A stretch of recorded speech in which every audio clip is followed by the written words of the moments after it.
And the book is called Gather Together in My Name. And in it, I had written about a very rough time at 18. I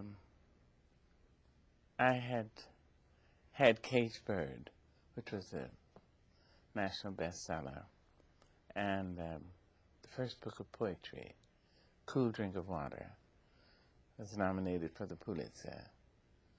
And I went on to a national show, and the woman who interviewed me, who I knew slightly, said, Maya Angelou, how does it feel to know you're the first black woman to have a national bestseller, nonfiction, and second book nominated for the Pulitzer, and to know that at 18 you were a prostitute?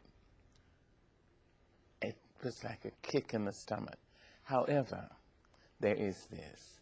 You must always be careful of who you call out. You must be. When she said that, I said, but there are many ways to prostitute oneself. And you know a lot about that, don't you, dear? Whereupon they went to break. Yes.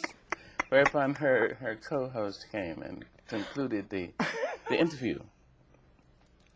But I said, I have noticed that so many parents tell their children, either implicitly or explicitly, that they've never done anything wrong.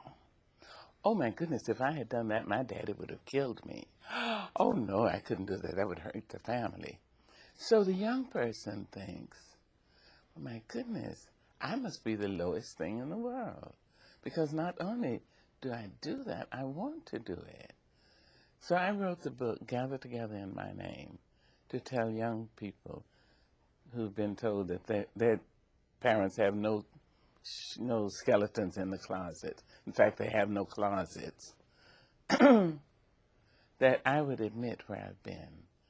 And they could see that. And they can realize that you may encounter many defeats, but you must not be defeated.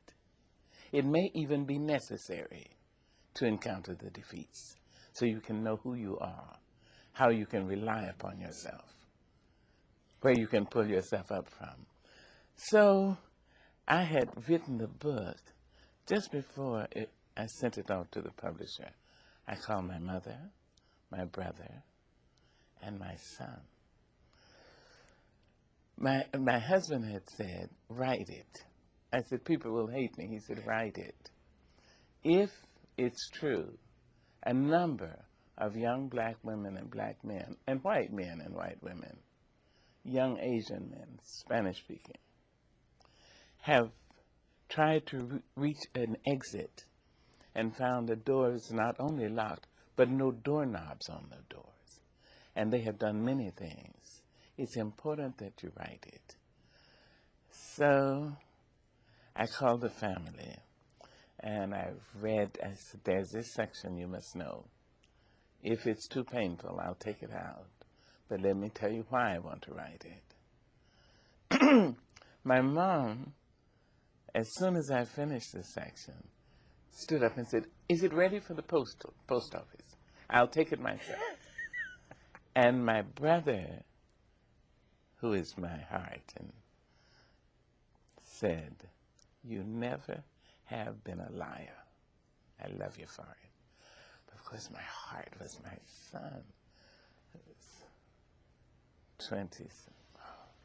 He got up from the floor and came and sat beside me and took me in his arms.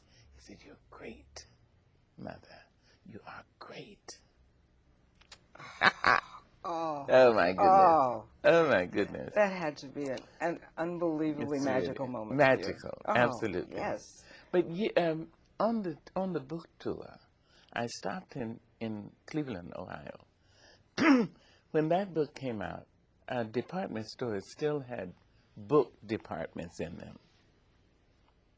So I stopped there to sign books.